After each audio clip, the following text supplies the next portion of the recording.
Hello YouTube, my name is Mishako H, and in this video tutorial we're going to look at the introduction, history and evolution of Java. This is part of a comprehensive Java tutorial series that I will be covering everything. In order to understand Java, why we should study it and its importance, it's important to look at the history and evolution, why it was created and the forces that shaped it. I'll create this tutorial series in a way that we would cover Java completely. I remember when I learned my first programming language, which was actually C, it was so hard for me to use YouTube tutorials, so I ended up purchasing a book. Later on, it became simpler to follow YouTube tutorials for other programming languages. This means most tutorials are created in a way that requires a student to have some programming background or knowledge. I'll be very detailed with this series so as to help absolute beginners. If you're not an absolute beginner therefore, or for some reason you want to explore specific concepts, you're welcome to skip some parts of this series. I will also try to answer all the questions I receive either in the comment sections or directly to my email. Java is a programming language that has become inseparable with the online environment. As a student, you might be asking yourself, why are computer languages innovated and developed?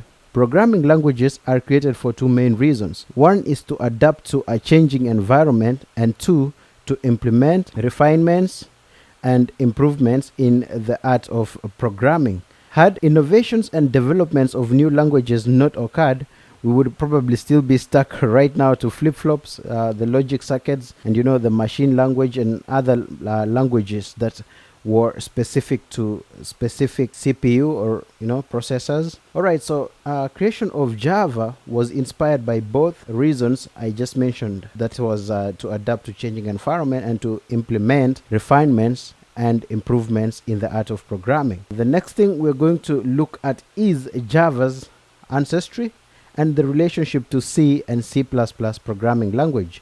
Java inherited its syntax from C language and most of its object-oriented features from C++. To understand the forces that led to Java being born, it's important to note that the World Wide Web, or the WWW, forced the then stable C++ to call for innovation and refinement to suit the WWW. I would have given a history of C and C++, but since I'm yet to create tutorials for them, I will skip their history in this tutorial series. Java was conceived in 1991 at Sun Microsystems by some employees headed by James Gosling, and the other Java developers were Patrick Norton, Chris Worth, Ed Frank, and Mike Sheridan. Initially, Java was called Oak because there was an oak tree growing outside the window of James Gosling, but because there was another language he was developing and he had called it Oak, to avoid conflicts, Java was renamed in 1995 to Java. Okay, so platform independence, or what we call architecture neutral, inspired development of Java. Platform independence is the ability to run the software developed with the language and applications on different computers and electronic devices irrespective of their processors, or let's say CPU. Unlike C and C++, which are CPU or machine specific, platform independent was to allow Java to run on various machines or to be portable. So that was the first force that made Java, or that gave the developers the wish to develop Java language, because they wanted to have something that was platform independent or that could run in any machine. The second force that inspired the development was the WWW, or the World Wide Web. Like the machine independent objectives of Java, the World Wide Web demanded portable applications and programs.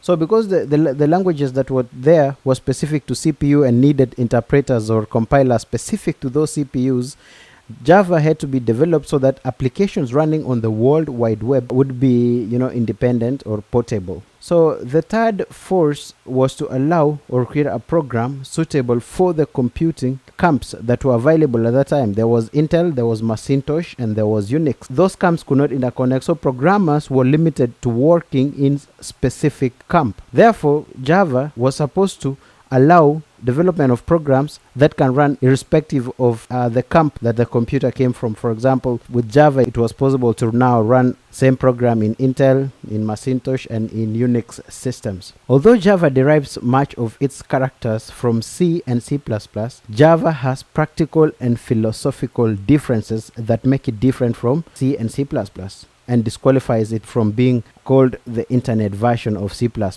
because some people would think, okay, since Java was like a C++ modified to suit the internet, so they would tend to try and call it the internet version of C++, but seriously it's not, because it's quite different. Some attributes that made Java successful were: Java was designed, tested, and refined by programmers with needs that were to be solved by the language. Java is cohesive and logically consistent. That's the second.